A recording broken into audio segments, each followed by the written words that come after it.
podcast is part of the Sports Social Podcast Network.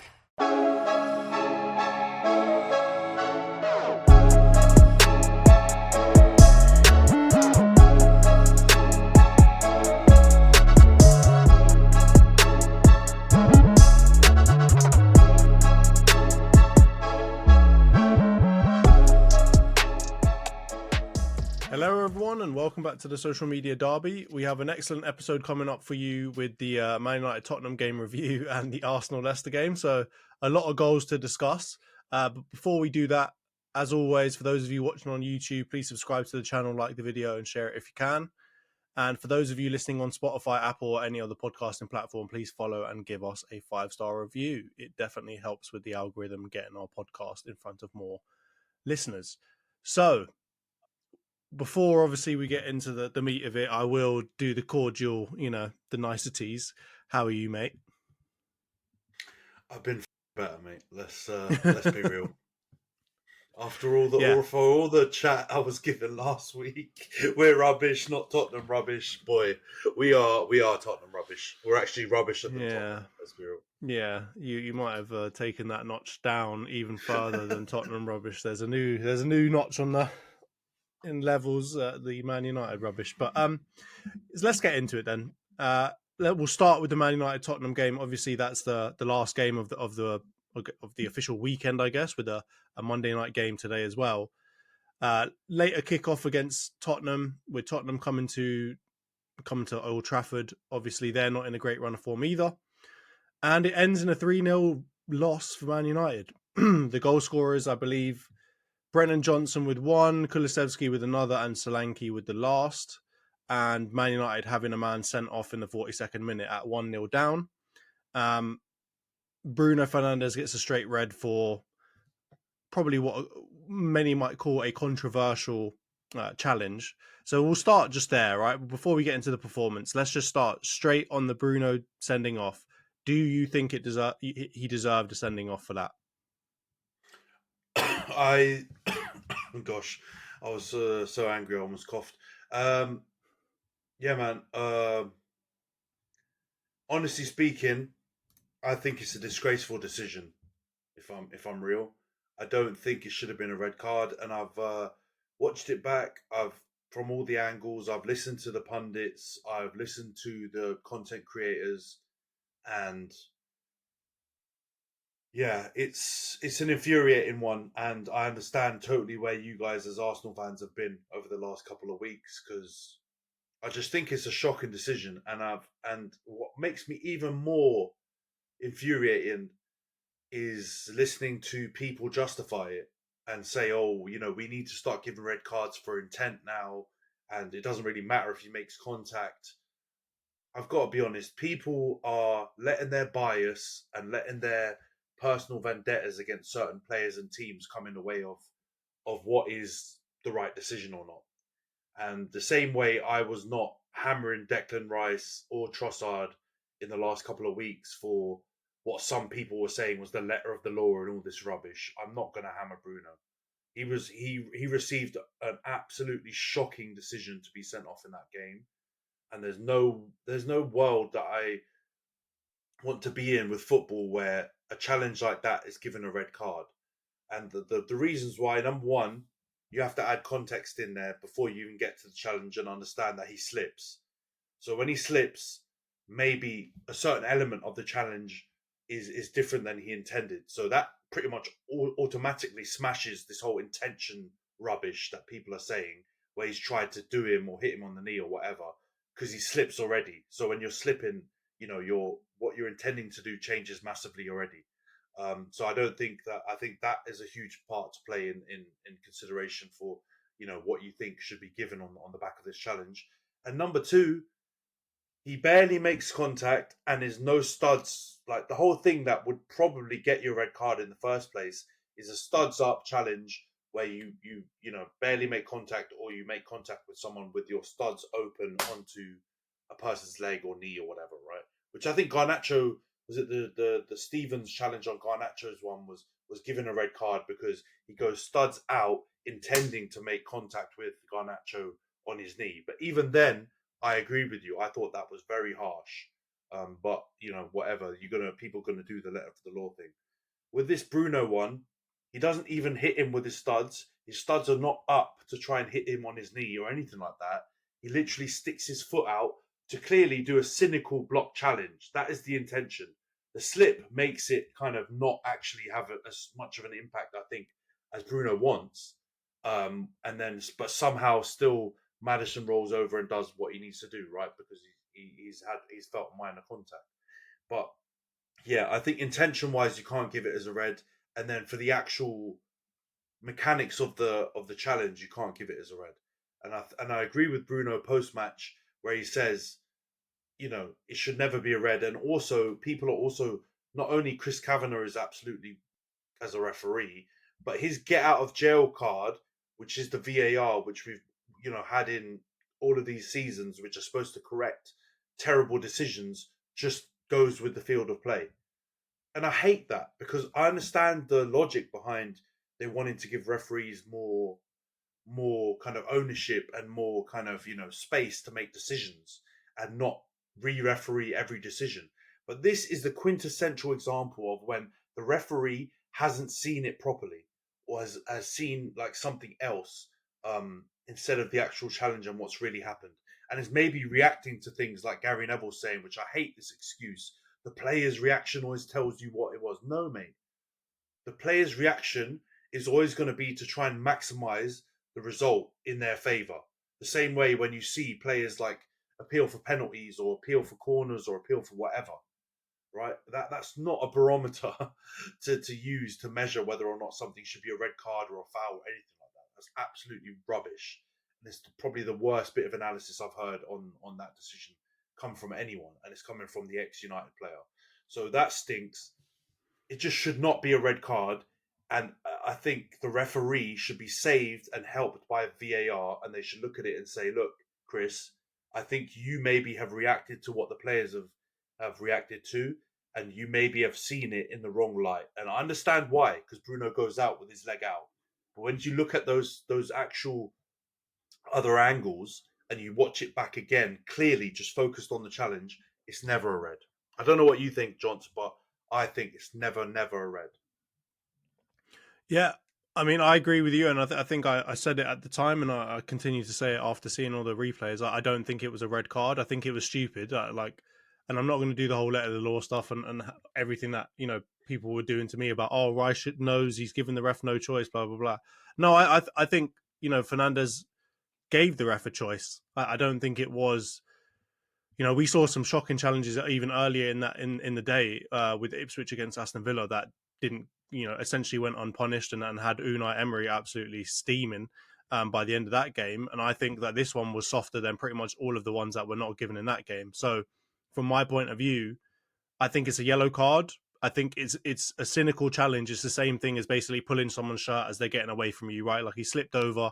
He knows that Maddison's going to go past him, and he doesn't have the balance to try and grab him, because really that's what he'd probably do with his hands, is try and grab him, or just nick his trailing leg or something like that and try and get him to go down. And so for that reason, I think it would have been a yellow card. And I agree with you. I think the VAR or the lack of VAR intervention is really confusing me at this point, because it would appear that we're trying to give the on-field referee more control. But the problem is, I can't see any rhyme or reason for when we do intervene versus when we don't intervene. And this is what really bothers me, right? Like if there was a clear reason, okay, like for all of these situations, we're going to intervene. For all of those ones, we are going to leave it to the referee. Then that would be fine. But it just seems like willy-nilly, Morgan Gibbs-White, I'm going to intervene with you, even though the referee's been very defiant to say that he got the ball and literally does the hand signal of getting the ball. Nope. In comes Anthony Taylor, fourth official, VAR gets involved, and he gets sent off, along with both of the managers of that game. Then you look at this, then you look at like the Trossard stuff, the Declan Rice stuff, like, why isn't VAR getting more involved in this and saying, hey, this is a pretty crucial moment of the game and you've made a pretty significant decision here. This can affect the game. Let's really check it and make sure that we're serious about it. And this is what I think football fans are okay with, right? Is like, we don't want you to slow the game down. We don't want you to send everything to the monitor. We don't want you to like slow all of the things down. But when it's at least a significant moment, like if it's a goal or if it's a red card offence or if it's anything else like that, I think football fans are fine if you slow the game down so that the referee can actually make the right decision, as long as he makes the right decision according to the rule book. And that's what I'm not getting here. It's like they willy-nilly choose when they want to do it or not, and they willy-nilly choose how long they want to look at things. I think there should be a mandatory, you have to look at this for 30 seconds. If you think it's significant enough, you've got to go and look at it for 30 seconds, show it on the big screens, get the referee to go and look at it, and let's make a good decision here, instead of absolutely ballsing everything up, showing it on the TV for literally like 3 seconds and then taking it away as if you're trying to hide something. Like, it really stinks of something going truly wrong. And I've got to say, Howard Webb, I know everyone thinks like, oh, you're a good face of the PGMOL, but you are doing an absolutely horrible job. And I wanted to give you the benefit of the doubt, but I think, the benefit is gone. I'm not giving you the benefit of nothing now. Let me jump in, John. You arguably made it worse. No, I agree with you. On the Howard Webb one, real quick, he speaks well and he clearly knows his stuff, but he's having an all-time stinker in this role. And the more time that passes, it's more and more obvious that things are not. They're so muddied, it's unreal. And I'm really glad you brought up that Morgan Gibbs-White one, because it's a perfect equivalency. The referee thought something happened. The VAR and Anthony Taylor got involved. Whether you want to say it was right or not, they got involved and intervened because they believed it was a significant moment in the match, a la it might be a red or might not be a red. And like you said, those kind of situations, along with penalties, goals, something significant, VAR needs to get involved when there's been a mistake made, right? Or the decision has been made incorrectly. All right, throw-ins, corners, little rinky-dink rubbish that they were getting involved with and have been infuriating us with.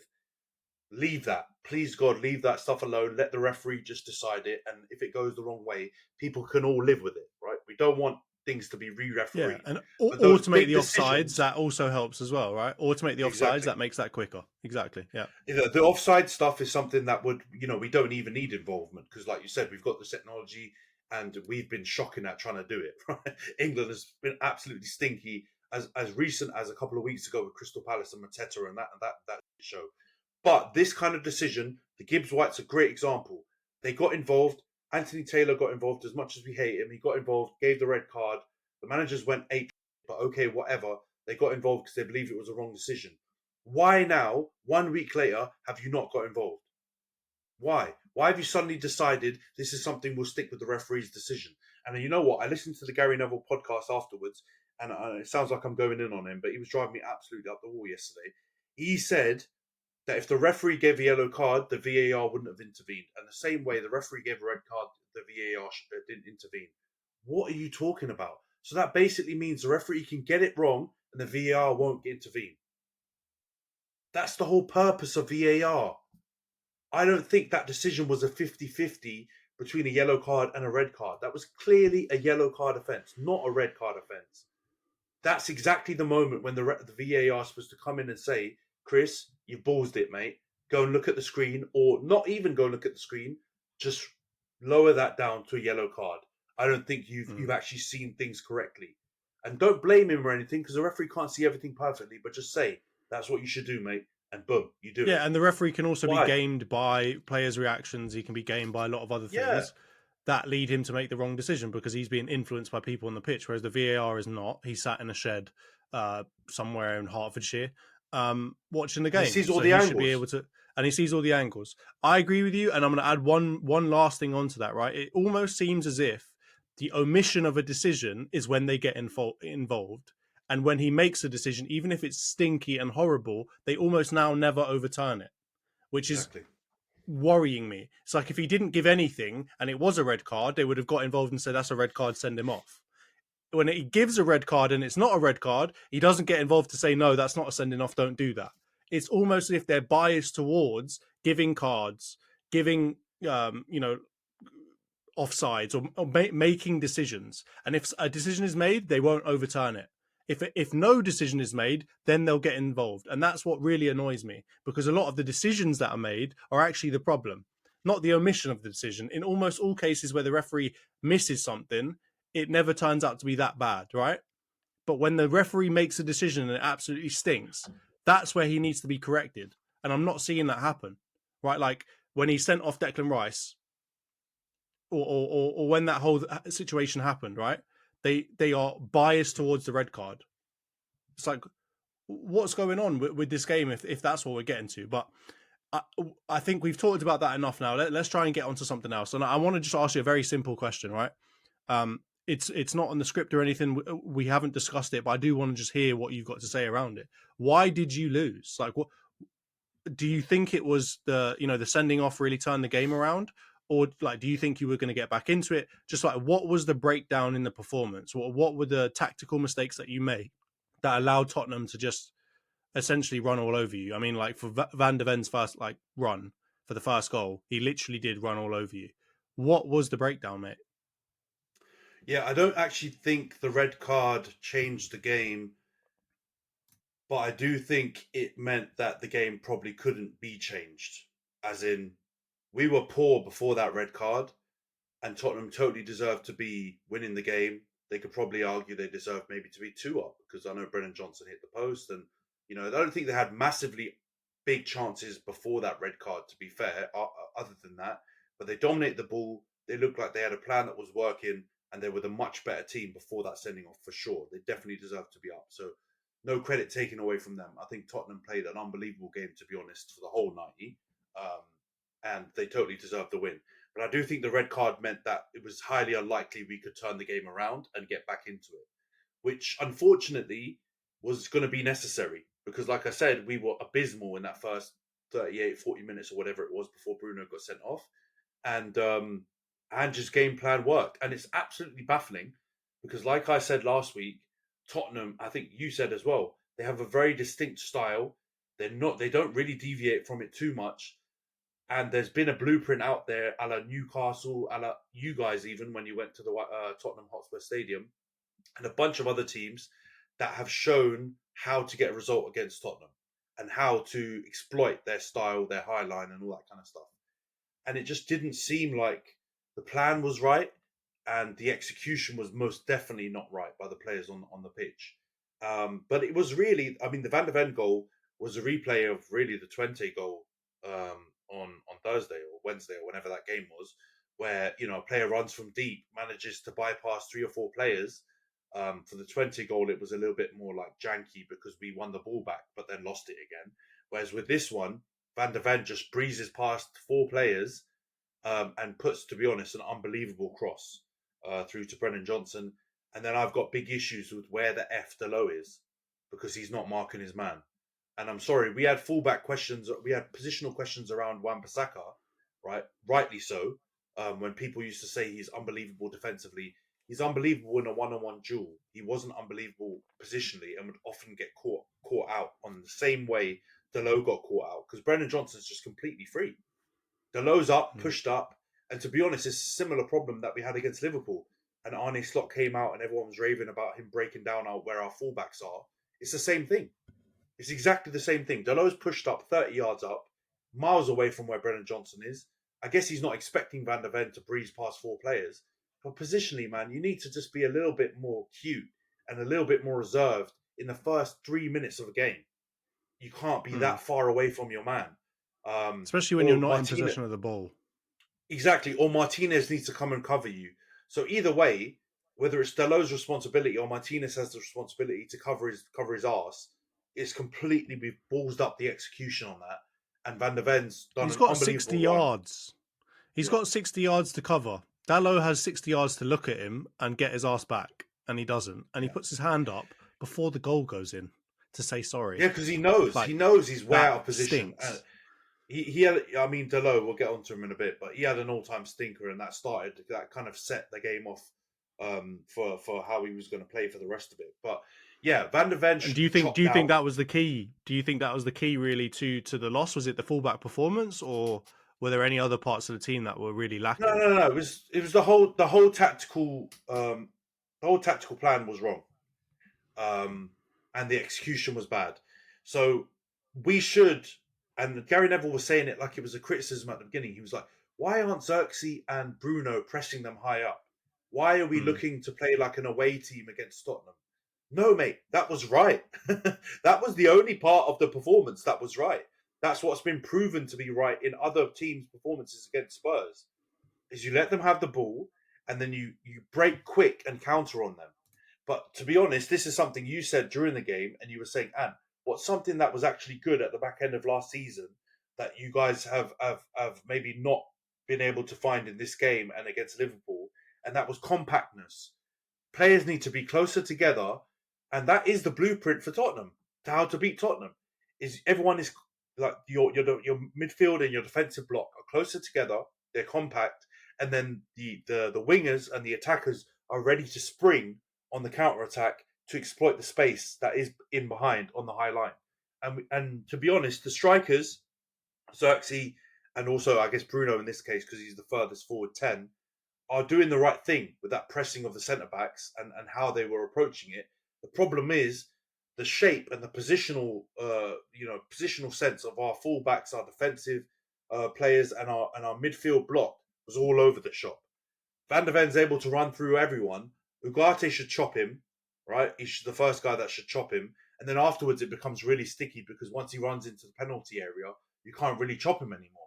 So, Van der Ven has got much more pace than De Ligt, than Mazraoui. Those guys are on a hook or a prayer to try and actually stop him because they're way slower than him. So really, Ugarte's got to chop him. Bruno's got to chop him. Someone's got to stop him early on in that run. If not, Dalot and Martinez need to be back in place because it can only be a cutback from there. What else can Van der Ven do? He can't do anything else once he gets into the penalty area. So it's an all-round stinker, and it just continued to the whole rest of the game. We were poor on the ball, we were poor off the ball. Shape was all over the place, and bar like 10 minutes after the second goal, it was an absolute all-time stinking performance. It was terrible. So the tactics were wrong from Ten Hag for the midfield and defensive blocks, and the execution from all the players pretty much was terrible. So I don't think the red card caused the defeat, but the only thing it meant was it was highly unlikely we could turn the tide. It just meant that it was pretty much going to continue down the same course it was already going, which was not good. It was really bad. Yeah. No, I agree with that. I think I agree with you 100% that I think the defensive shape off the ball was probably the key to why I think you lost. And I think you're seeing it with a lot of teams now, but I think you're seeing it with Arsenal particularly. You're seeing it with City. You're seeing it with a lot of the what I would consider to be the better defensive teams is that their fullbacks do not play very wide. They can go high up, and they will, to be honest with you, they'll try to support, the right and the left wingers. But you'll notice that they don't stray too far away from their centre backs, and I think that's one of the great things that we're really good at is that compactness at the back. It doesn't matter if you go out wide. We are fine with that. We've got defensive players that can head the ball out over and over again. We don't care if you want to cross it in all day. But what we're not going to let you do is get anywhere near our box. Because when you get into the box, then it becomes about footwork. It becomes about other issues that's where an attacker is going to be better than a defender, right? But in the air, typically, you're not going to be better than me. So we're going to keep it really tight, really tucked in. And we're going to use our right and left winger to come back. So if there are big gaps in the wide spaces, I'll ask Martinelli or ask Saka to come back into that wide space where they're wider out or further out to the left and the right than the Timbers and the Calafioris. Do you see what I'm saying? And so I think with you, what you created essentially is that Dalot and even Mazraoui to a certain extent were too far away from your centre backs, and they left this like passage in between the two of them, which is where Mickey van der Ven literally ran through. Right, like no one knew who to go to him. Mazraoui was stuck out on the right hand side trying to guard maybe Timo Werner, even though I don't know why you do that because he absolutely had an all-time stinker himself. And the same thing for Dalot, right? And I think that's a real big issue is that you're leaving too many gaps, too many spaces. And I think football has become more than anything a game of space. And so cutting down the space, getting really compact, which you were against Liverpool last season when I think you got the draw, against Man City last season in the FA Cup when you won. That was the way that you played that was really effective. And I think you've got to give Tottenham credit. They are a good attacking side, right? As much as everyone wants to joke about their plays and stuff, their defense is the thing that's shaky, and that's because of their defensive positioning. But generally speaking, going forward, they're pretty good, right? They've got, the Madisons of the world. They've even got now Solanke, who I think is a decent striker. It looks like Brennan Johnson's coming into form. They've got Kulusevski, who's arguably been their best player of the season. And you've got to give them the respect of that. And I think by opening up all that space, you just played into their hands and really let them punish you. And obviously the silly mistakes of Dalot not tracking back, that one is not on Tottenham. Like, that's just purely on Dalot. That was horrible defending, and you could tell, obviously, putting your hand up before the goal's even gone in, you f***ed it up. So let's stick on that for a minute. I want to talk a little bit about player performances. Is there anybody that comes out of this game with any kind of respect, pride, or anything? Like, is there anyone that did okay that you're all right with? So I've seen people chat about this and people giving some credit to Onana for keeping the score down because he made a couple of good reaction saves and he jumped up and he made a couple of good blocks, which I think is fair. I think there's question marks about the second goal, how quickly he comes off his line or how slowly he does to allow Kulusevski to run in and dink it over him. I think that's fair, but at the same time, I think it's very harsh. What's become very obvious to see is we've got a goalie who's not a strong shot stopper, who's being asked to make a lot of saves, and it just doesn't work, right? You either have to have a De Gea-like character in his prime who makes a lot of saves and is able to make a lot of saves, but then not offer a lot when it comes to building out from the back, and play the way we're playing, or change the style so that he doesn't actually have to be that active and he can just be the first player building up from the back, kind of like City do, right? Or even like Raya does. But I would argue Raya probably has more work to do than Edison, right? And he's been doing it really well this season so far. Onana hasn't proved to be able to do that, so I don't even fully blame him anymore. I'm not going to go on Onana's neck like I have been in previous weeks, because it's very obvious now the system and the setup and the style of play is not something that is suited to his style of play, his personal goalkeeping style. So, yeah, I thought he was semi-decent. I think Rashford, Garnacho deserve a little bit of praise. I've seen some people hammering Rashford again, and it's very clearly now just an agenda, and people just don't like him, I think, as a person. Because I think he was one of the only attacking players that actually tracked back, was chasing down, people in the defensive half, was actually really working and showing that he wanted it. Okay, going forward, his end product wasn't quite there, and he had quite a few opportunities in the first half to take on Porro, and he didn't get the best of him. But at the same time, I don't think you can put anything on him or Garnacho. I think Garnacho was a little bit more. He was a little bit more kind of raw and off the pace. His touches were poor, but I think both our wingers wanted it and actually showed like they wanted to actually do something. They just didn't have the best of days, so I'm going to give them a bly as well. Everyone else deserves to get hammered. Everyone else. Maybe Xerxes doesn't because he got taken off at half time and he was semi-decent for that first half. He had some nice touches and stuff like that, but everyone else deserves to get absolutely slapped up. Fullbacks, I think Mazraoui had one of his poorer games. I think Timo Werner, even though he was poor finishing, he rinsed him a bunch of times. He ran in behind him a lot of times, and Mazraoui got exposed quite a lot. But comparing him to Dalot, he still looked better. Dalot was absolutely all-time stinking. On the ball, off the ball, positionally, everything. He was shocking. He had an absolute stinker. I think the centre-backs didn't have their best day either. They got caught on the ball a bunch of times. But like I said during the game, they kind of didn't even have a chance to have a good game because of the way that our fullbacks were positionally, because of how that first goal went in, and then because of the red card, they were kind of like screwed, and they didn't have a chance to have a better game. But obviously, they didn't have a great game. Ugarte had a stinker. Kobe Mainu wasn't great before he got injured and got taken off.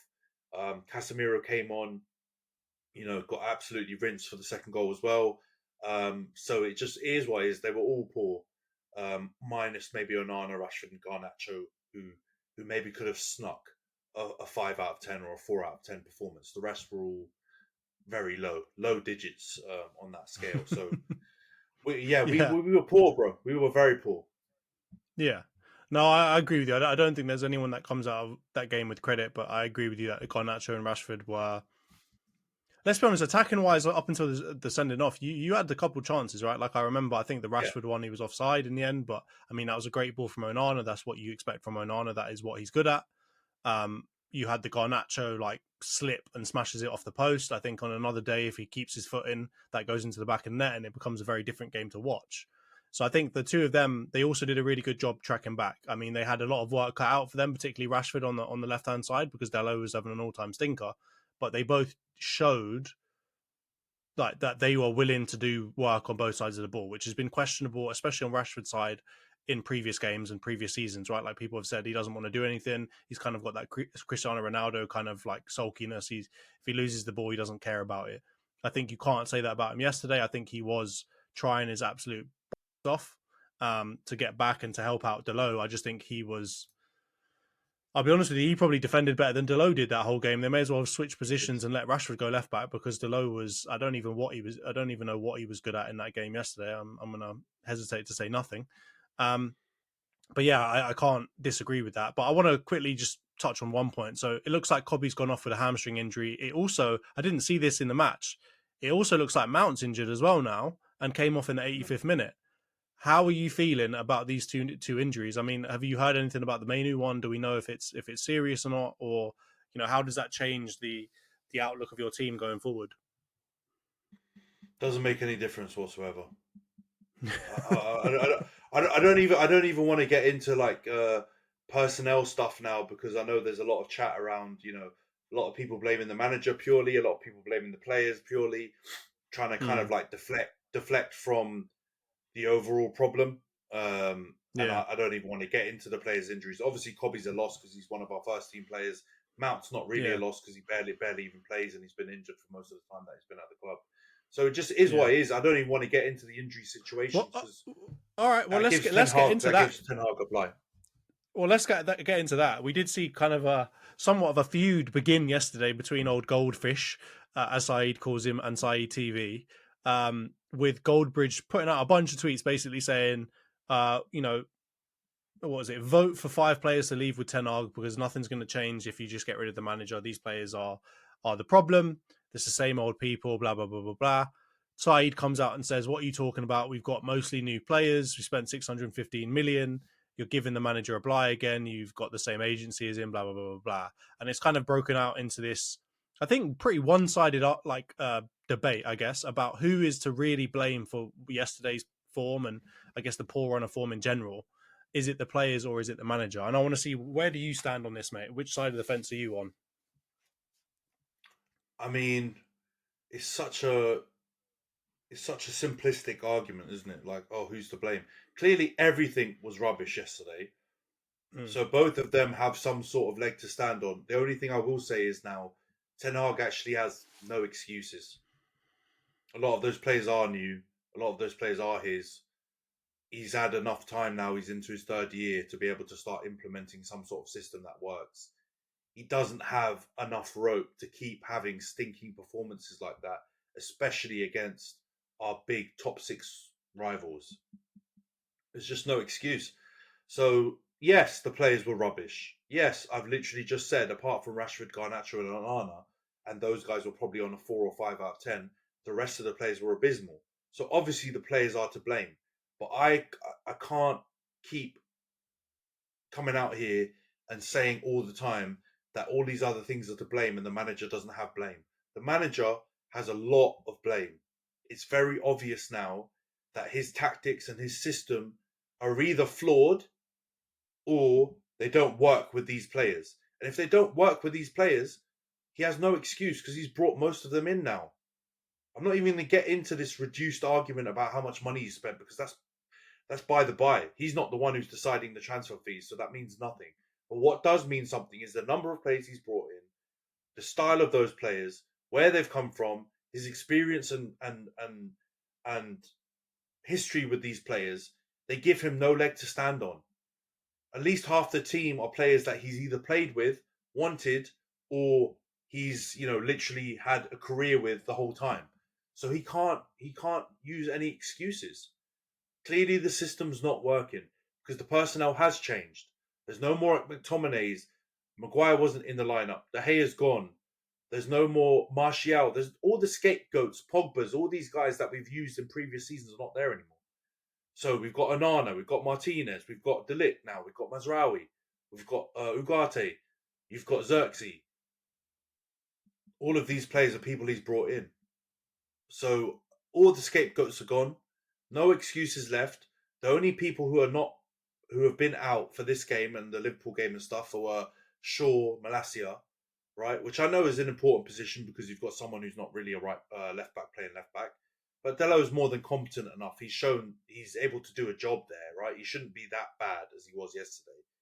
But that's not an excuse anymore. Everyone else is either the people that he wanted to bring in or the youth that have been actually performing for him somewhat in his tenure. So he's got no excuse. So at the end of the day, I don't even want to get into this player or the manager thing. They're both to blame, but the consistent thing that's been failing has been our tactics, our style of play, which we do have, but it's just absolutely shit, let's just be honest.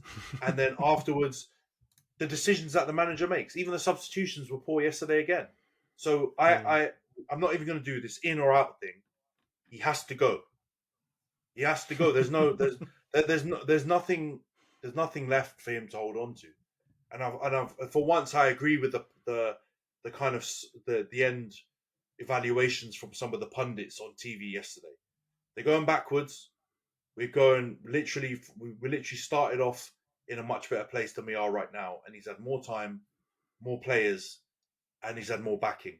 And you can't defend it anymore.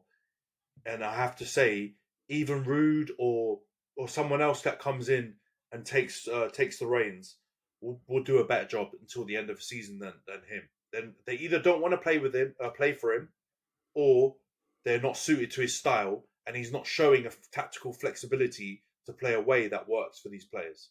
So either way, we're doomed if we continue with Ten Hag. And I would even say probably the season is written off, even if we get rid of him. I can't see a way for us to get someone in who's going to be able to turn around our fortunes quick enough for us to achieve anything this season. So unfortunately, we're in this horrible position again where we're going to have to write off the season and just start looking at another project. And I think that's just a reality that all people need to face, whether you're Ten Hag in or Ten Hag out. This is where we are. And we're going to have to just start that process again now. And instead of putting it off, hoping for another trophy or whatever. Like I said yesterday to you off camera, we're not in a position where we need to get trophies. We're not on a long drought or something like that. We've had 2 trophies. We say thank you to Ten Hag for bringing us those 2 trophies. But we're not anywhere nearer. If not, we've gone back to the starting point we were at when Ten Hag joined, when it comes to being close enough to the league title. Being a real challenger for the league title. Yeah. We are where we were with Ragnick here, when Ragnick left and when Ollie left. We're back where we are again. Some might argue even worse. So we've got our trophies in the bag. We don't need to worry about that now. We need to actually build a proper team again. And I don't mean buying players even. I just mean style of play that's going to work and actually performances on the pitch and a consistent team that's going to, show us something that we're looking for from this team. And we're not anywhere near that. And I would say it's done. We just got to move on now. Yeah. Yeah, no, I'm not going to belabor this point too much. I think in general, it's time for him to go. I'm going to be honest with you. I think more of this comes down to the mental side and the morale of the players than it does anything else.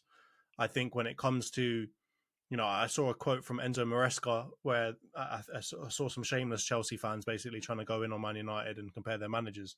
And one of the big things they were talking about was the fact that Enzo basically came out and said, I want players to understand everything that I ask them to do. So if I ask them to run more, I want them to understand why they need to run more and what that does for the team. And my big thing about Ten Hag is it's pretty clear that he's not a very good communicator in general. I'm not going to bash him too much because obviously it's a second language for him and stuff like that. But generally speaking, I just don't think he's quite as good a communicator as he needs to be. I don't think there's multiple reasons why the play might be breaking down and why you guys might not be performing. Number one is they just don't believe in the manager and they're not trying very hard as a result. Number two is they don't understand what they need to actually do right? So if they're not understanding what they need to do, they're probably going to do a very poor job of fulfilling the tactics that he's asking for. So I think there's a combination of both of those things that are probably at play here, with obviously all of the history of certain players that have fallen out with the manager before, certain things that have happened in the media, and so on and so forth. And I think the way that everyone not papered over the cracks, but how the fan base kind of changed a little bit after he won that that second trophy. I don't think the players are fixed, are tricked by that, right? I think they're happy to get a trophy, but I think they also see like, I don't know where this is going. And I think more so than anything, the fact that you won those two trophies is a great example of why morale is important. Because I think when you go to a cup final, players don't need the manager to say anything. The players know, I want to do the absolute best and win a trophy here. And when you did that, you played well and you won and you got trophies. I think that is the best example of why Ten Hag is not doing a good job at Man United. Because when it's the week in, week out stuff, that isn't the final of a cup, there's no belief. There's no, Christian Eriksen's coming out and saying that, he thinks that other teams want it more than you. You see, like that week to week thing, you don't really, players aren't really playing for him. They're not really bothered. There's no big occasion to get up for. He's not inspiring them. He's not motivating them. But when it's the cup finals, everyone's up for it and you win. And I think that just goes to show Ten Hag has unfortunately lost the dressing room. I hate to say that, and I hate that whole phrase and saying, but Ten Hag's well and truly lost the dressing room. He's lost the faith of the fans, and I don't think there's any way back from that, right? You don't have a couple of kind of cup finals coming up. So I don't know how he's going to get himself out of that hole in the beginning of the season where there's nothing to really play for, and you've just got to have good performances week in, week out and see the bigger picture. So, yeah, bring in Ruud. I think keep him as a caretaker manager. Don't put any pressure on him. Let him do his thing for the rest of the season. And Omar Barada, Jason Wilcox, and Dan Ashworth, get on the market, mate. Get in your wagons, fly around, see what you can see. Go and check with Amorim. Go and check with whoever you need to check with to get someone lined up for the end of the season. I'm not going to say that I think your season is completely written off. I do think, Ruud could come in like a Ollie type bounce and you could get better and you could end up doing, okay in the league. I'm saying like get into Europe of some kind. But the longer you keep Ten Hag, the less chance you have of doing anything like that, right? You're letting him ruin your season by keeping him in the job for longer and longer and longer. You need to get that man out ASAP. Let Ruud get in with his librarian look and get some fire into these players again. If there's anybody that can do that, it's an Ole Gunnar Solskjaer, who's a Manchester United legend. I'd argue that Ruud van Nistelrooy is a bigger legend than Ole Gunnar Solskjaer in terms of what he's done for the club. So I'm going to say, if there's anybody that can really motivate your players again to get up for the game and get up for the manager, it would be somebody like Ruud van Nistelrooy. So anyway, we'll move on now. Is there any last things you want to say about the game before we get onto the Arsenal Leicester game? Nah, let's move on. I've had enough. If by the way, if you're on the podcast just listening, Anthony's got a face like a slap right now. So get on YouTube if you want to see that. But let's get into the Arsenal game. One of those the meme with like the guy's face where he's smiling, but behind it he's like absolutely dying inside. That's what I'm trying to do. Yeah, trying to brave exactly. All right, let's get on to the Arsenal game. Arsenal at home against Leicester. We end up winning it 4-2, but that scoreline is extremely incorrect, I'm going to say, based off what actually happened in the game.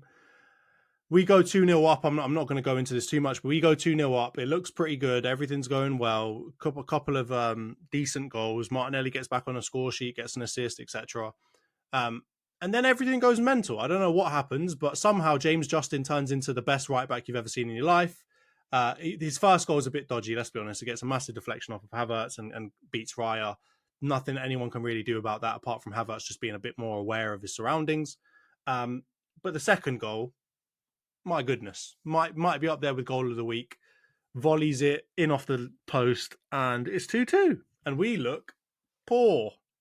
We really do look stinky at that point. And you know, Antony knows I was in the group chat going absolutely nuts. Not only because my FPL was poor, but also because Arsenal were seeming to lose a 2-goal lead against bloody Leicester. But yeah, we end up coming back. 94th minute, I think it was, for our third goal, and then Havertz scores in the 97th minute. The 94th minute goal, absolute South Barclays football that was real old school, Pulis, Stoke, bloody shovel it into the back of the net type of football. And then the Havertz one is equally crap as well. I can't remember who the defender is. I think it might have been actually James Justin. He comes in and tackles and kicks it into bloody Havertz, who just has a tap in. But yeah, Arsenal win 4-2. I don't even know what to say, man. Like, are there any questions you've got for me? Because that game was an absolute whirlwind roller coaster, and I don't even know what to make of it, to be perfectly honest with you. Now, I just want to. A couple of things I wanted to ask you is obviously, like, I don't think you guys will expect or hope to, see such a tight game against. Let's be honest, they're going to be relegation battling Leicester. And this is a bit of a consistent theme now, right? Arsenal have had tough games or struggled against teams that you would expect to beat at home. Like, I guess there's two ways to look at it. Are you enthused and happy with your like fighting spirit to overcome adversity? Because let's be real, that would have been a shock to everyone to see Arsenal lose a 2-goal lead. It's different, if for example, the game I'm thinking of is when Southampton came to the Emirates and they went 2-0 up and you kind of fought back and then somehow still managed to draw the game against them. But this was different because you were ahead, you were 2-0 up, you were kind of coasting, and then it was kind of a couple of sucker punches that came out the blue. And you still managed to win. So like, how do you feel about this bit of trend that we're seeing with you guys at home against they're not even, I guess Villa aside, not even the stronger teams. Fulham, I'm thinking West Ham, Leicester, Southampton in previous seasons, you've struggled a bit. Are you positive about the fighting spirit, or are you a bit like worried by how difficult you're making it?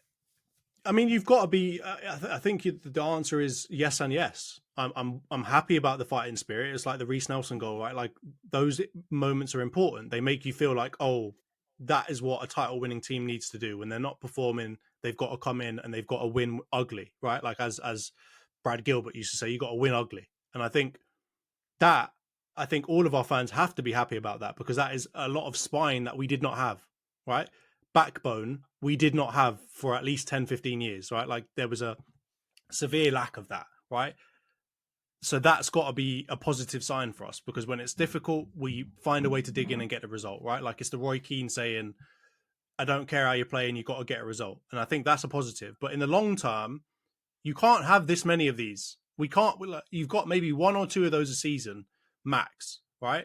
Unless you're bloody Bayer Leverkusen, you're just going to do it literally every game for the last 10 games of a season, right? So from that point of view, I'm worried, because I'm thinking it's literally game week 6, man. Like, we've got literally 32 more game weeks. We've got 32 more matches to play alongside of, European fixtures and cups. We can't do this against the Leicesters of the world. And from my point of view, what was most worrying was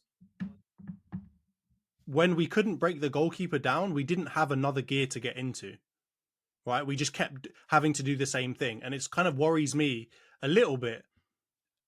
I complained before about us not having enough styles of play, right? And I'm like, us not being versatile enough. I definitely think that we've developed more versatility. But what I'm starting to see is we're starting to forget the first style of play that we had that was really attractive and that was really, helping us kick on in that first season where we really challenged Man City, right? We were playing really nice football, really attacking football, like really going at teams, right? Of course, we had struggles every now and then, and our defense wasn't as good as it is now. But it almost seems like we've kind of maybe reverted into this new style of play, which is a more solid, compact, Mourinho-esque type of play. And we've kind of lost that weapon of what we had in the first time, which was overwhelming quality. Where we came up against a Leicester, it doesn't matter if we let in 2 goals, because we are too good attacking that we will break you down and we will outscore you. And that's the part that's starting to worry me a little bit, is that I'm looking at us and I'm thinking, are we actually going to outscore a lot of teams? Like, Leicester aside, when you get to a better team, are we going to be able to outscore you? Or are we just going to try to keep you really quiet and then house a goal in? And that's what I really don't want us to end up becoming. So that's a little worry. But I will say, obviously, Odegaard being out, Odegaard is so crucial to the way that we play. I can understand maybe why it looked a bit different. And I definitely think that Trossard is not a fit replacement, in my opinion, in the 10 position for Odegaard. I think Trossard is an unbelievable player and he's really good in terms of finishing, and he's basically our Jota now, but he's not a 10. And he's not creative enough. He's not dictated, like he can't dictate tempo enough to be our 10. And I think when you saw Nwaneri come on, we looked way better. Right, like when Nwaneri came on, from that point on, we were looking way, way better. And that after that is when the goals came.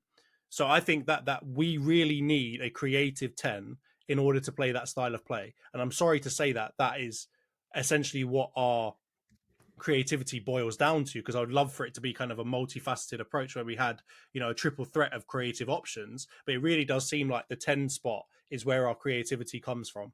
And if we don't have that 10 spot really firing, Saka doesn't look as good, Martinelli doesn't look as good, Havertz doesn't look as good, and we end up in a situation where we scrape past Leicester 4-2 in a game that really could have probably would have, in most cases, 99 out of 100 ends up as a draw, from 90 minutes onwards. So, yeah, just to reiterate, happy in the short term that we have got the grit to get through these difficult situations, but not happy that we're having to have them against Leicester in game week 6. Yeah, fair enough.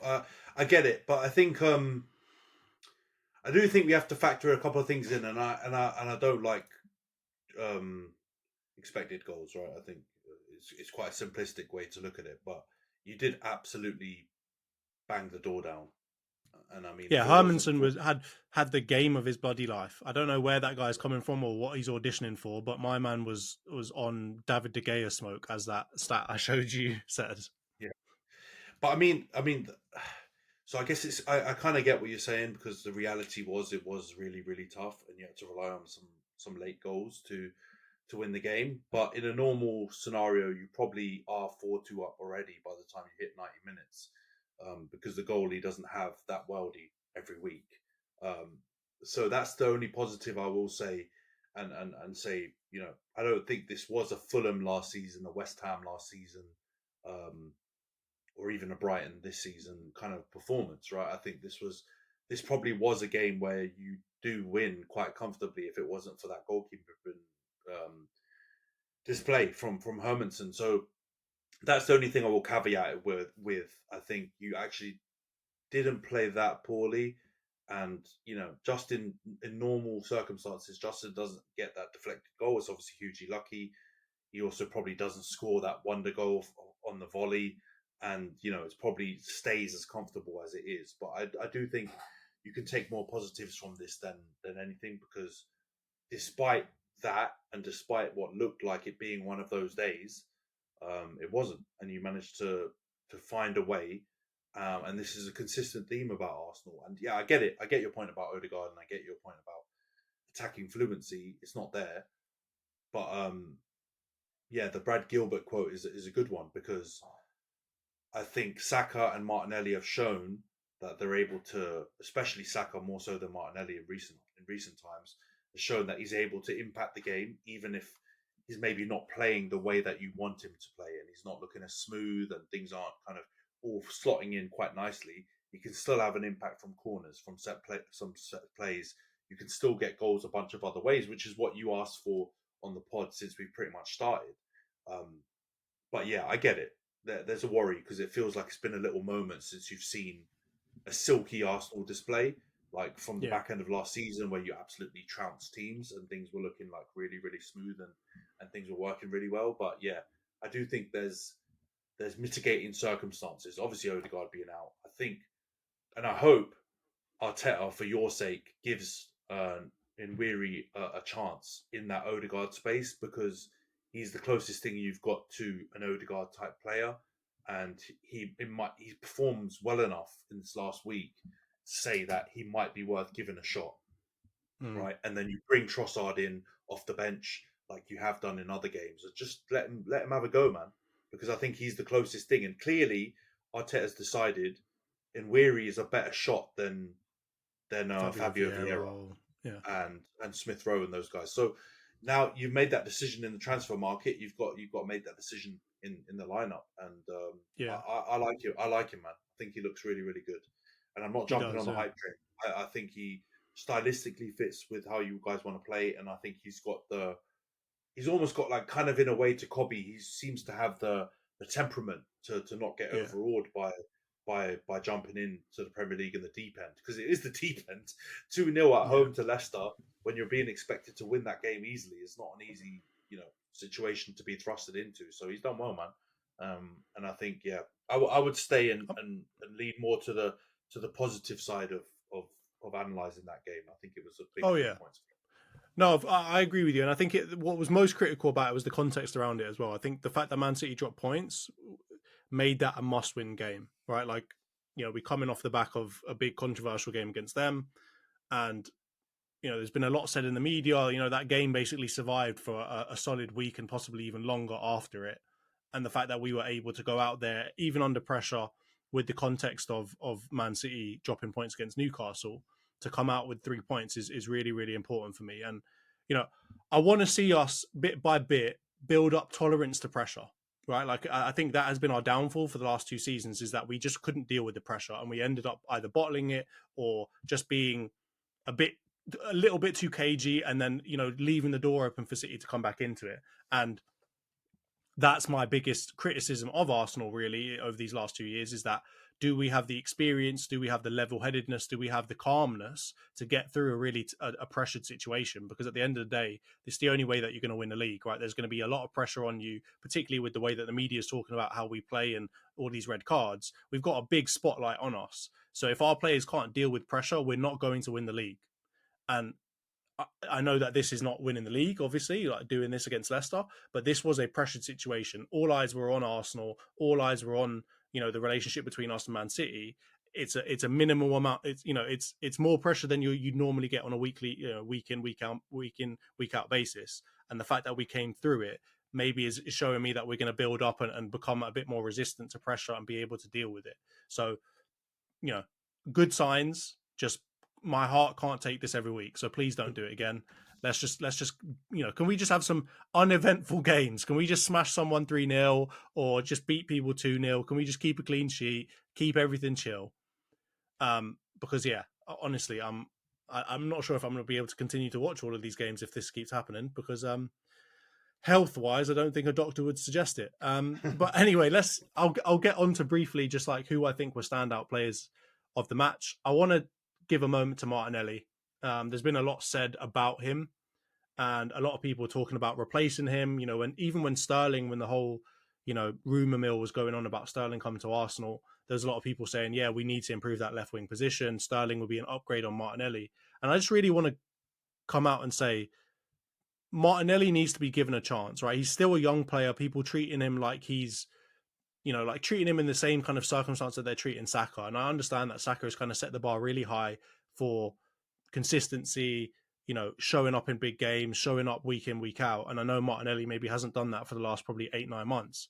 But it just goes to show, and I think Brennan Johnson's a good example of this too, is that these are our players, right? These players play for us. We want them to do well.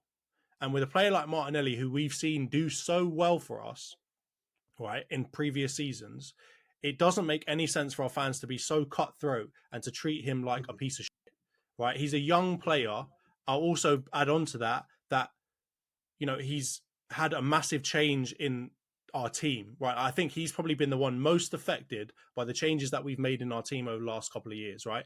We got rid of the Zinchenko partnership we had with him. We got rid of the Xhaka partnership they had with him. And now he's basically been having to deal with various different people in that left back position, whether it's been Timber, whether it's been a little bit of Zinchenko every now and then, or if it's been Kiwi, or he's had to deal with a lot of changes, right? And also that left centre mid position too. He's been very much affected by that. And I would argue that he's not as versatile as a Saka.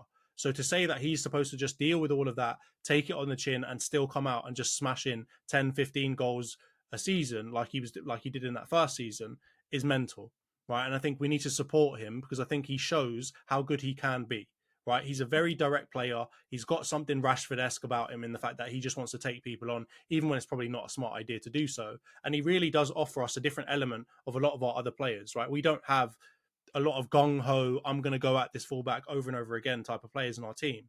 And the fact that he exists in that team is really a point of versatility for us. And if he's firing, we are, oppositions are in trouble. If you've got Saka to worry about, Martinelli to worry about, Trossard to worry about, Havertz to worry about in terms of bloody elbowing you and heading you and doing all kinds of dirty stuff up front, and then you've got Odegaard and Nwaneri behind them, like, we're creating so many different threats. And that's what I want to see us have. I want to see, doesn't matter who the opposition is, they're worried about multiple players in our team. I don't want us to become, if you shut down Saka, they can't score. Or if you shut down Trossard, they can't score. That's not the kind of team that I want us to become. And Martinelli, I think, is a crucial part of that. So I'm going to give him big props for yesterday. Goal and assist. He's back on it. Everyone can calm down now with all their 007s or whatever they're trying to do about 9 months, no goals and assists and all that stuff. And I hope that he can kick on from this to continue. I think he's got a good opportunity here. If he can build a good partnership with Calafiori, because it does look like the two of them really do work well. They've now had, Gabriel Martinelli got an assist for the the Calafiori goal against City. He's now got a goal and assist today in Saturday's match. Like, this is a good platform for him to kick off on. And if Calafiori can stay fit, I think the two of them can create a really good partnership. So, yeah, big shout out to Martinelli. Big shout out to Trossard as well.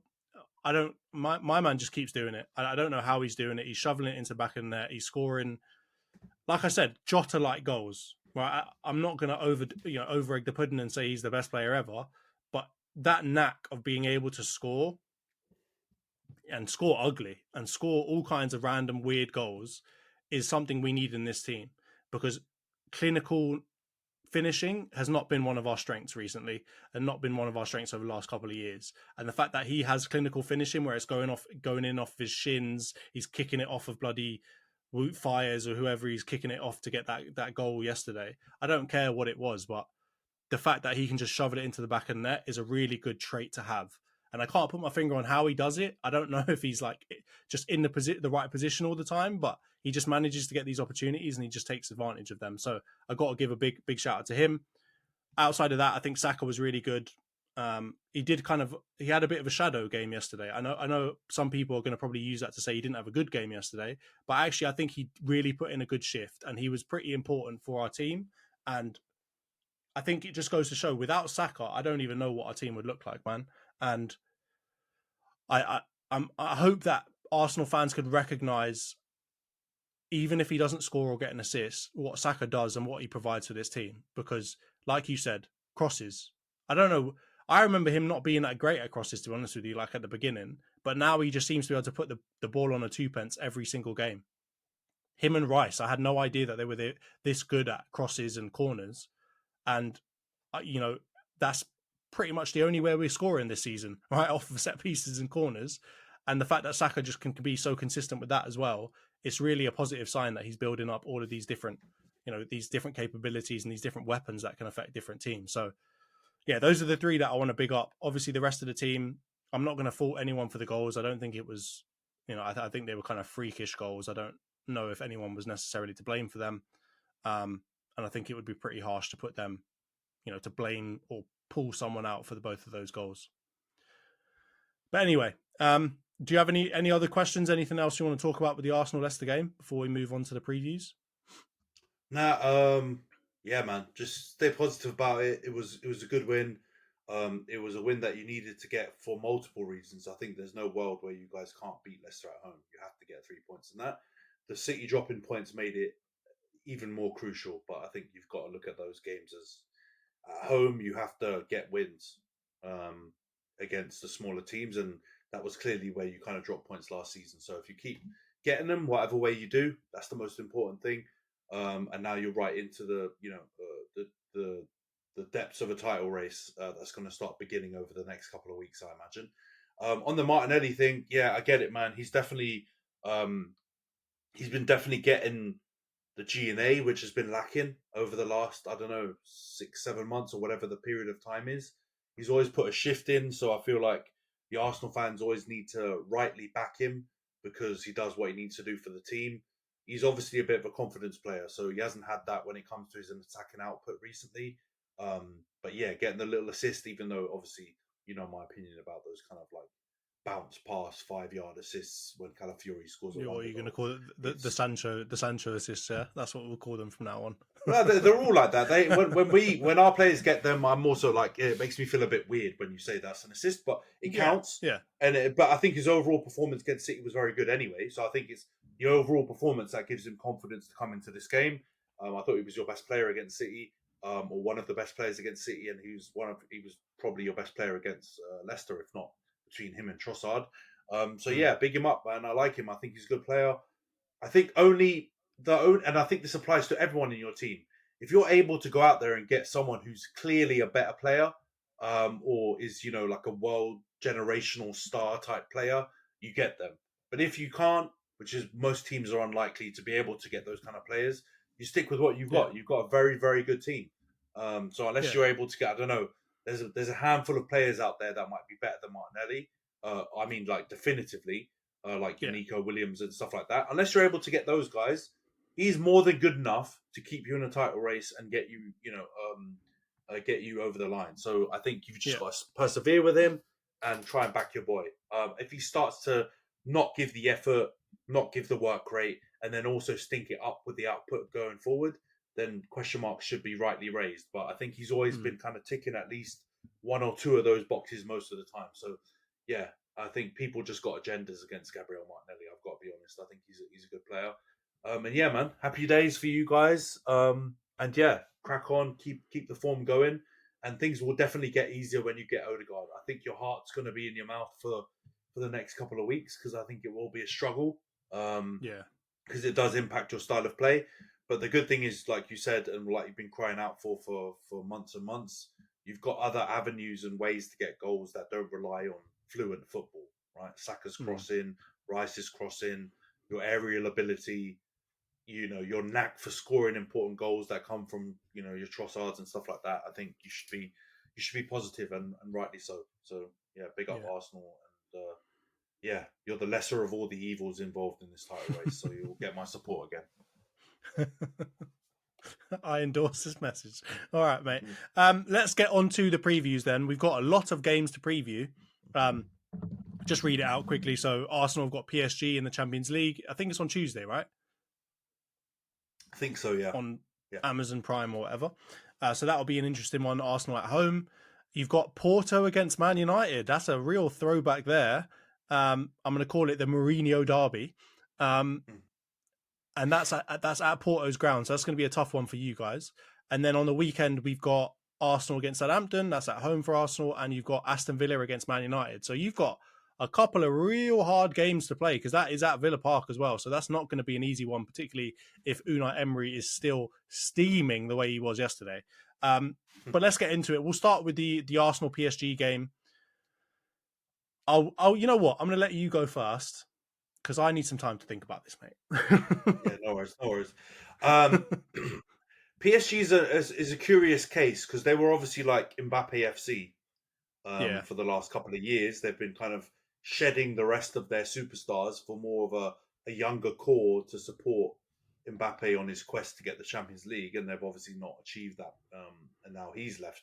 So they've kind of been left with a real mixture of up-and-coming talent, your Zaire Emerys and your Barcola, Kang-in Lees and your Barcolas and your all kinds of these kind of players.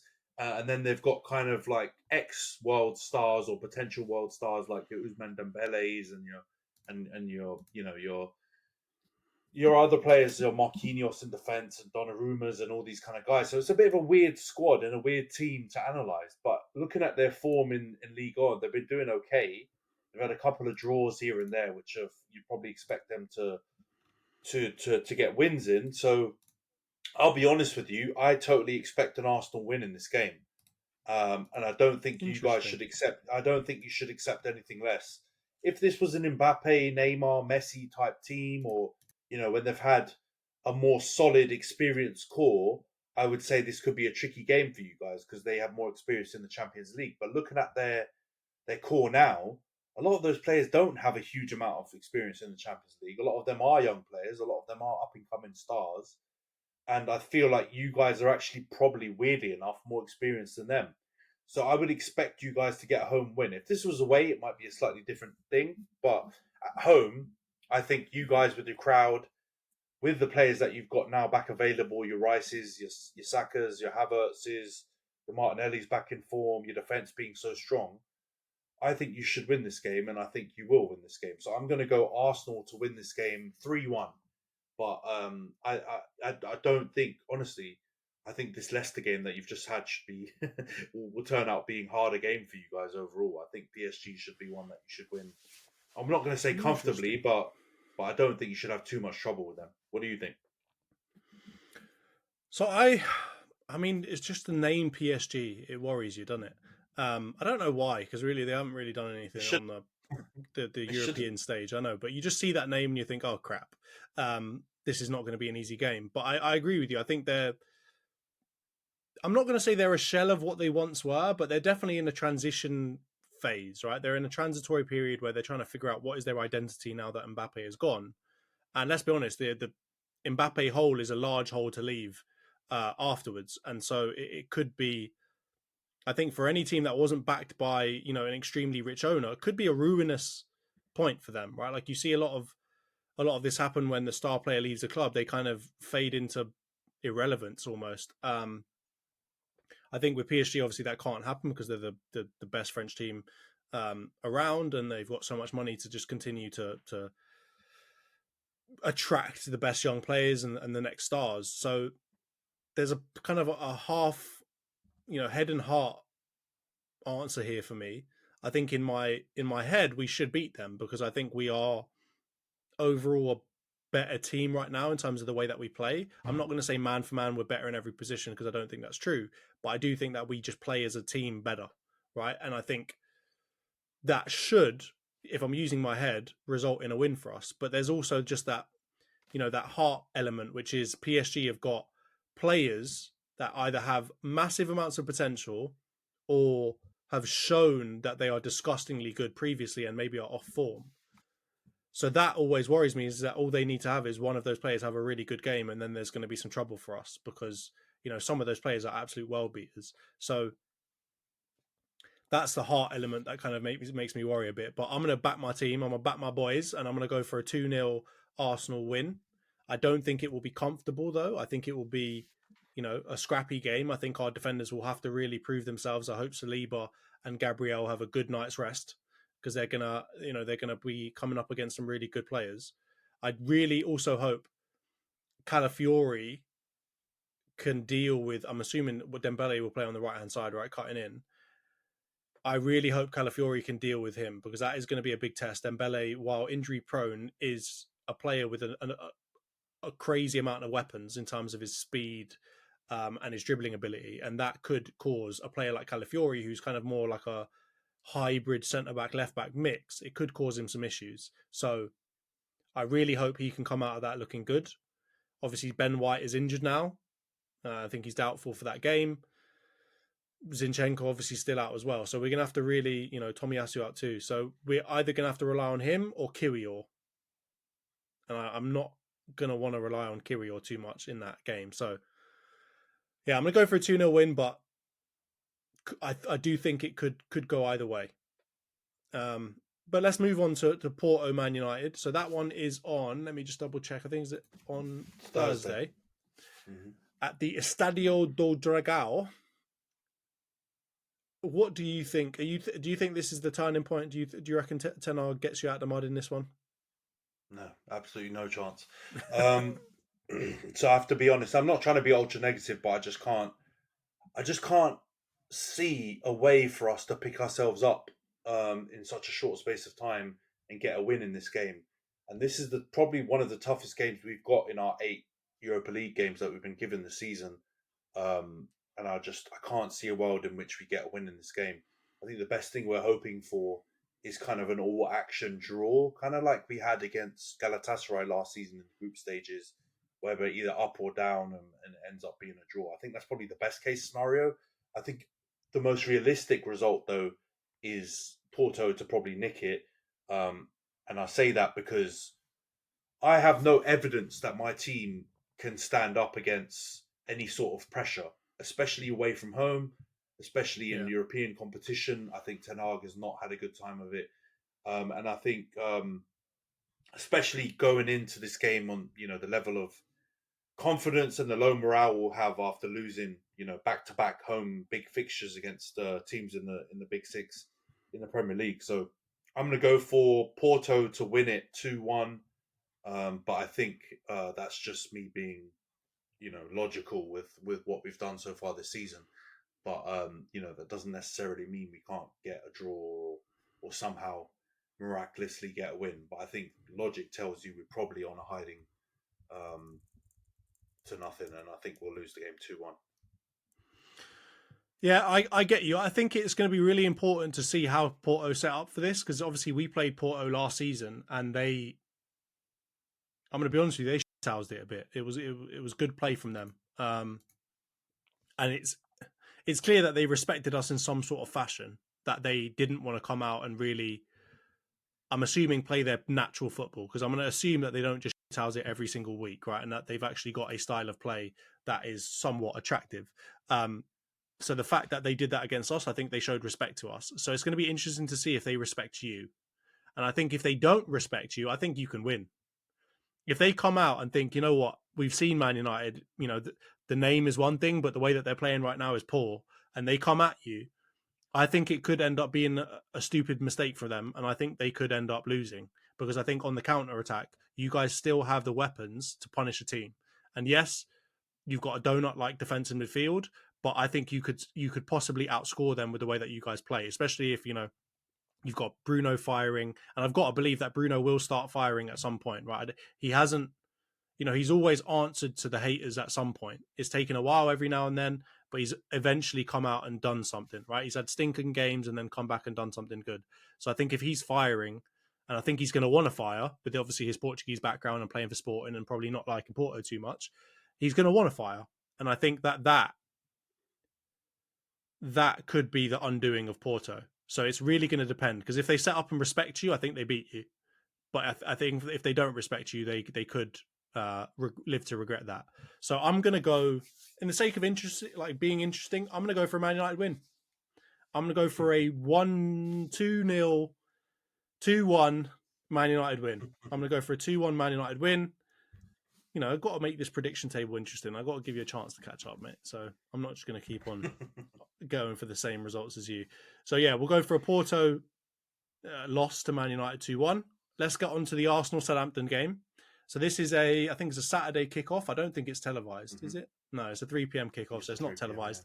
Yeah. Again, thanks Premier League. Bloody, if it was Man City, they'd be on TV all the time. But anyway, I'm going to go for a 3-0 Arsenal win. I think this is going to be the boring beating that I want to see. I think it's not going to be like exciting in the fact of being competitive. I think we're just going to dispatch them. And I wouldn't be surprised if Martinelli got on the score sheet again. Yeah. How about you? I think this is probably the easiest game to predict out of the lot. I think you're going to absolutely spank them silly. I think Southampton are a perfect example of a team that are going to rely on hipsters loving the way that they play out from the back, and they're the best example of probably what Gary Neville's been moaning about so much with his kind of anti-play out from the back rhetoric that he's been coming out with. They're a great example of know who you are, know your heritage, know what you're up against, and don't. And you've had a perfect example, Southampton, of this exact model going absolutely tits up last season with Burnley and Vincent Kompany. So the fact that they're deciding to play this way, I don't even blame Russell Martin, because that's how they played in the Championship. But I'm sorry, you've got to use a bit of nous, you've got to show some tactical flexibility, and you've got to realise who you are. And Southampton, even though they're a bit of a heritage Premier League team, and I quite like them actually, I've always quite liked them. The fact that they're choosing to continue down this path is just stupid.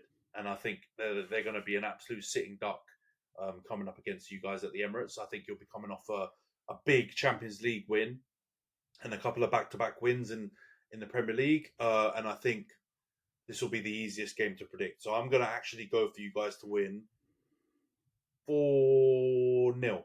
Yeah, I don't think they can score a goal to save their life, so I'm going to go 4-0 Arsenal.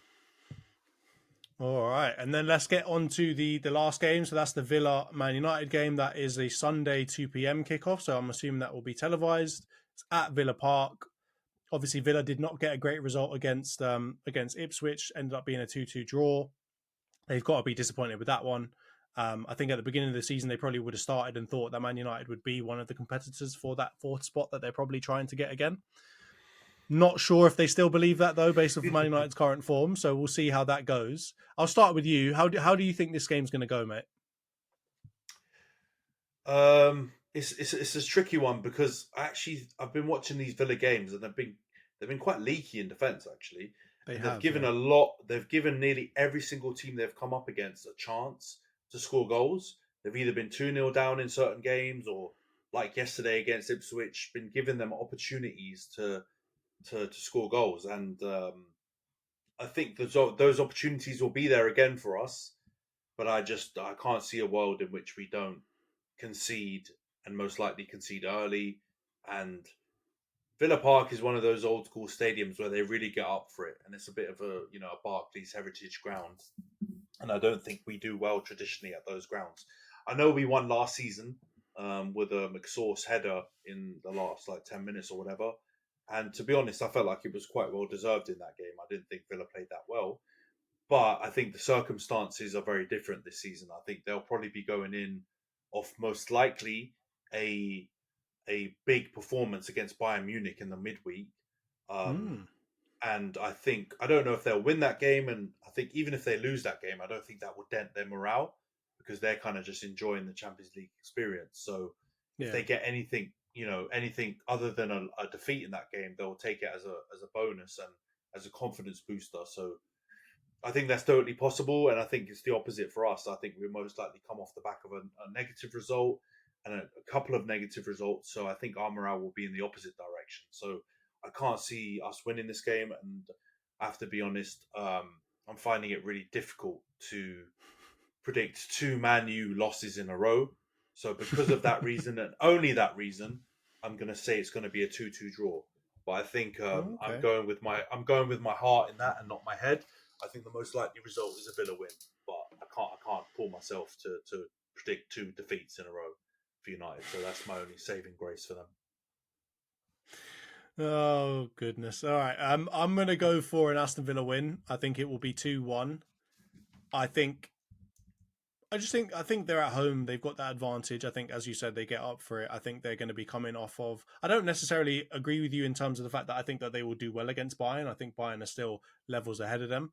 But I think they will just be wanting to bounce back from the Ipswich, and then what I predict is going to be a Bayern win against them. And they're going to want to bounce back. And as a couple of people said yesterday, I can't remember who they were. It might have been Ashley Young. But if you're a team struggling, needing a result, come to Man United. Man United is the team to give it to you. They were calling you, I think it was like Charity FC or whatever it is. You guys are just making a wish for every team that needs a win at the moment.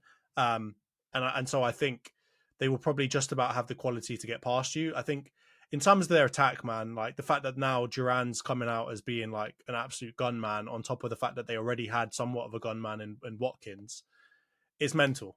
And I think that does not bode well for Man United. But I don't think they're going to smash you. I still don't think you guys are going to allow that to happen. So I'll go 2-1. So just to wrap that up, so for the Arsenal PSG game, you've gone for a 3-1 Arsenal win. I've gone for a 2-0 win. In the Porto Man United game, you've gone for a 2-1 Porto win. I've gone for a 2-1 Man United win. And then for the Arsenal Southampton game, you've gone for a 4-0 Arsenal win. I've gone for a 3-0 Arsenal win. And lastly, on the Aston Villa Man United game, you've gone for a 2-2 draw. I've gone for a 2-1 Aston Villa win. So, scoreboard wise, there could be a big bit of ground made up here, mate, because we've gone for, two similar results and then 2 different results, and in 2 very iffy Man United games. So I think the score right now is 16-6. I can't remember off the top of my head what we actually predicted for last week, but I'm going to assume that I predicted an Arsenal win. So I would have got points. I can tell you. So we both got the Arsenal results correct in the midweek, and not the correct results. Sorry, we got the wins correctly predicted. The we both outcome, predicted right, yeah. We both predicted Arsenal to beat Bolton. I almost got the score right. I think I was a bit closer than you, but we both didn't get the correct score. We both predicted an Arsenal win against Leicester, but we didn't get the score correct. And then for United, we predicted incorrectly United win against Twente, and it was a draw. And then against Tottenham, we both predicted a Man U win, and it was obviously a defeat. So we both got 2 points this week. So we are as we were, basically. Gotcha. All right. Well, let's see next week if we're the same. But it's been a great episode. Thank you very much, Antony. Hopefully next week's episode will be a bit more positive for you, and hopefully still positive for me. But at this rate, with Ten Hag in charge, I don't think this is going to be a very happy pod for you for the next couple of weeks, mate. No, I'm firmly in the mud. I don't see myself getting out of the mud for a couple of months, probably, mate. I'll be real. So I'm just gonna get used to my new surroundings and just start rolling around in it and make myself comfortable. We need to get like a Wolves or a West Ham fan on to be part of this pod, because they might be able to help you cope with some of the emotions that you're having to deal with now, mate. No good. How far? Anyway, how far have I fallen? Let's wrap it up. All right, let's wrap it up. As always, thank you very much, Antony, and thank you everyone for listening and watching. Take care, guys. See you next week.